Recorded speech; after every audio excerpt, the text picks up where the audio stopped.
Hello people, మనం digital marketing అనేది నేర్చుకుందామని అనుకుంటున్నాం. కానీ డిజిటల్ మార్కెటింగ్ నేర్చుకోవడానికి అసలు ల్యాప్టాప్ అనేది మ్యాండేటరీయా కాదా? ఒకవేళ ల్యాప్టాప్ ఉంటే ల్యాప్టాప్ అసలు ఏమి రిక్వైర్మెంట్స్ ఉండాలి, దానికి కావాల్సిన కాన్ఫిగరేషన్ అంటే ఏంటి, ఇవన్నీ కూడా మనకి నార్మల్ గా వచ్చే డౌట్. సో ఈ రోజు వీడియోలో మనం డిజిటల్ మార్కెటింగ్ కి ల్యాప్టాప్ అనేది ఎంతవరకు అవసరం, ల్యాప్టాప్ కి మనకి ఏ రిక్వైర్మెంట్స్ అనేవి ఉండాలి, అవన్నీ కూడా ఈ రోజు మనం వీడియోలో తెలుసుకుందాం. సో మనం అబ్జర్వ్ చేసినట్లయితే డిజిటల్ మార్కెటింగ్ అనే వర్డ్ లోనే ఉంది డిజిటల్ అనే టెర్మినాలజీ. అంటే మనం మన లైఫ్ ని డిజిటలైజ్ చేయబోతున్నాం అన్నమాట. కాబట్టి డిజిటల్ మార్కెటింగ్ కి ల్యాప్టాప్ కావాలంటే ఎస్, ఆఫ్ కోర్స్ కావాలి. దానికి ఒక్క రీజన్ కాదు, 6 రీజన్స్ చెప్తాను. First reason softwares. మనం నార్మల్ గా డిజిటల్ మార్కెటింగ్ నేర్చుకునేటప్పుడు మనం ఏం చేస్తామంటే గూగుల్ యూజ్ చేసుకొని మనం కొన్ని సాఫ్ట్వేర్స్ ని ఇన్స్టాల్ చేసుకుంటా ఉంటాం అన్నమాట. వీటిని మనం ఎక్స్టెన్షన్స్ అంటాం. సో మనం ఏదైతే సాఫ్ట్వేర్స్ ని ఇన్స్టాల్ చేసుకుంటామో ల్యాప్టాప్ ని యూజ్ చేసుకొని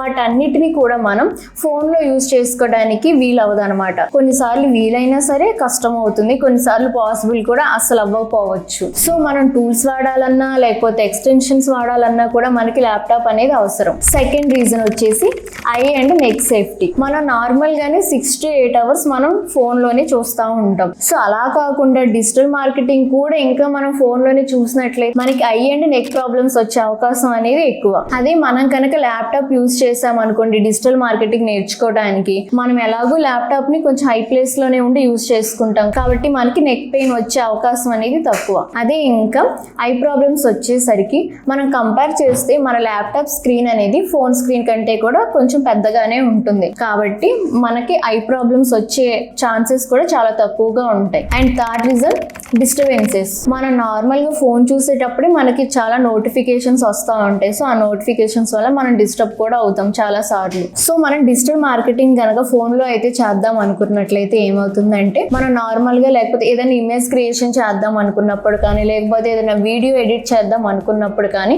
మనకి నార్మల్ గా నోటిఫికేషన్స్ అనేవి పైన వస్తూ ఉంటాయి.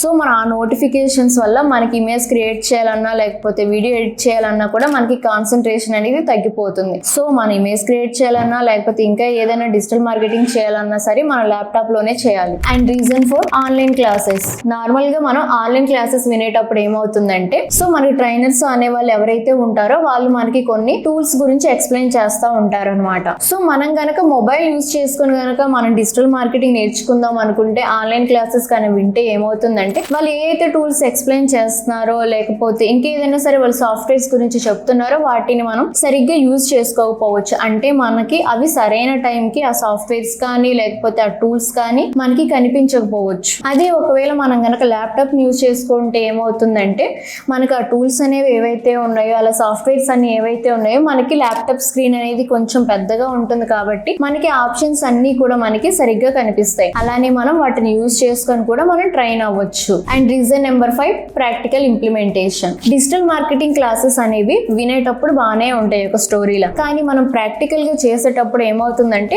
మనం మర్చిపోతూ ఉంటాం. సో మనం ప్రాక్టికల్ గా ఇంప్లిమెంట్ చేసేటప్పుడు ఏమవుతుంది మనకి కష్టం అవుతుంది. ఫర్ ఎగ్జాంపుల్ ఈ రోజు మనం SEO అనేది ప్రాక్టీస్ చేస్తాం, అలానే రేపు ఇంకోటి వర్డ్ ప్రెస్ అనేది మనం ప్రాక్టీస్ చేస్తాం అనమాట. అలానే రేపు ఇంకో టాపిక్ ఫేస్బుక్ లీడ్స్ అని నేర్చుకుంటాం. ఒకవేళ మనం SEO ప్రాక్టీస్ చేసి ఒకవేళ ఫేస్బుక్ లీడ్స్ అనేది ప్రాక్టీస్ చేయకపోతే ఏమవుతుంది మనం ఫేస్బుక్ లీడ్స్ అనే సబ్జెక్ట్ ని మనం పూర్తిగా మర్చిపోతాం. సో మనం ఏదైతే నేర్చుకుంటున్నామో దాన్ని మనం ప్రాక్టికల్ గా ఇంప్లిమెంటేషన్ చేస్తేనే మనకి ఆ టాపిక్స్ అనేవి మనకి గుర్తుంటాయి, లేకపోతే మనం వాటిని మర్చిపోతాం. సో మనం ఎప్పటికప్పుడు ప్రాక్టికల్ వర్క్ చేసుకోవాలనుకున్నా సరే మనకి ల్యాప్టాప్ అనేది mandatory. And reason 6 job. So రేపు పొద్దున సరే మనం ఏదైనా ఇంటర్వ్యూకి వెళ్దాం అనుకోండి, మనం వాళ్ళు ఏం చేస్తారు మన స్కిల్ ని టెస్ట్ చేయడానికి వాళ్ళు ఏదైనా సరే ఇమేజ్ క్రియేట్ చేయండి లేకపోతే వెబ్సైట్ క్రియేట్ చేయమని లేకపోతే మనకి ఒక టాస్క్ అనేది వాళ్ళు మనకి అసైన్ చేస్తారనమాట. సో కొన్నిసార్లు ఏమవుతుందంటే ఇలా అసైన్ చేసే టైంలో వాళ్ళు మనకి ల్యాప్టాప్స్ అనేవి ప్రొవైడ్ చేయకపోవచ్చు. సో ఇలాంటి సిచ్యువేషన్స్ లో కూడా మనకి ల్యాప్టాప్ అనేది ఉండాలి. కొన్నిసార్లు మన ఇంటర్వ్యూకి వెళ్ళినప్పుడు మన ల్యాప్టాప్ కనుక తీసుకెళ్ళకపోతే అక్కడ ఉన్న HRs కానీ లేకపోతే అక్కడ ఉన్న మేనేజ్మెంట్ కానీ ఏమనుకుంటారంటే అసలు అసలు వీళ్ళ దగ్గర ల్యాప్టాపే లేదు, వీళ్ళు అసలు ఫేకా లేకపోతే రియలా అని వాళ్ళు డౌట్ పడే అవకాశం ఉంది. సో మనం ఈ 6 రీజన్స్ వల్ల మన ల్యాప్టాప్ అయితే మనకు మ్యాండేటరీ. మనం డిజిటల్ మార్కెటింగ్ నేర్చుకోవాలంటే మనకు ల్యాప్టాప్ అనేది పక్కాగా ఉండాలి. సో మన ల్యాప్టాప్ కొందామని మాత్రం ఫిక్స్ అయిపోయాం అనమాట. సో మన ల్యాప్టాప్ కొందామని ఫిక్స్ అయిపోయాం, కానీ ల్యాప్టాప్ కి అసలు ఏమి రిక్వైర్మెంట్స్ కావాలి, అసలు ఏ కాన్ఫిగరేషన్ ఉండాలి అనేది ఇప్పుడు తెలుసుకుందాం. మనం ఏదైనా సరే ల్యాప్టాప్ ని కొనేటప్పుడు 2 పాయింట్స్ ని మనం నోట్ చేసుకోవాలన్నమాట. First the budget and second the requirements. మనం ఎంత బడ్జెట్ లో ల్యాప్టాప్ అనేది మనం కొందాం అనుకుంటున్నామో ముందు మనం ఫిక్స్ అవ్వాలి.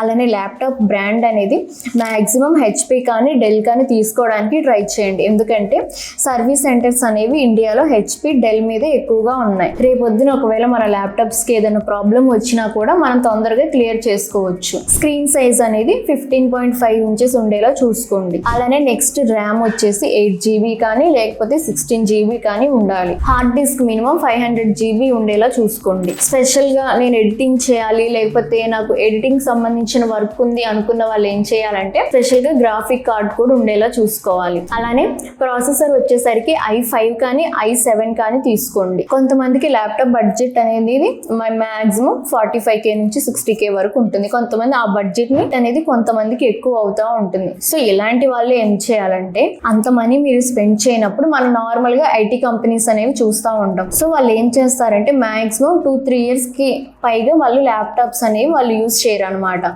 సో ఆ 2-3 years వాడిన ల్యాప్టాప్స్ ని వాళ్ళు రీసేల్ చేస్తూ ఉంటారు. సో ఎవరైతే ఈ 45K లేకపోతే 60K పెట్టి మేము ల్యాప్టాప్స్ ని మేము పర్చేస్ చేయలేం అనుకుంటామో వాళ్ళు ఈ ల్యాప్టాప్స్ ని యూజ్ చేసుకోవచ్చు. సో కాకపోతే ఏమవుతుందంటే ఈ ల్యాప్టాప్ స్క్రీన్ సైజ్ అనేది 12.5 ఇంచెస్ మాత్రమే ఉంటుంది. సో మనం ఈ రోజు డిజిటల్ మార్కెటింగ్ నేర్చుకోవడానికి అసలు ల్యాప్టాప్ ఉండాలా లేదా దాని రిక్వైర్మెంట్స్ గురించి తెలుసుకున్నాం కదా. సో మీరు కనుక డిజిటల్ మార్కెటింగ్ అనేది కంప్లీట్ గా నేర్చుకోవాలనుకుంటే డిజిటల్ బ్రాలీలో జాయిన్ అవ్వండి. ఎందుకంటే డిజిటల్ మార్కెటింగ్ అంటే డిజిటల్ బ్రాలీ. వీడియోలో ఏమైనా డౌట్స్ ఉంటే కామెంట్ చేయండి. వీడియో నచ్చితే లైక్ చేయండి, షేర్ చేయండి అండ్ సబ్స్క్రైబ్ టు డిజిటల్ బ్రాలీ.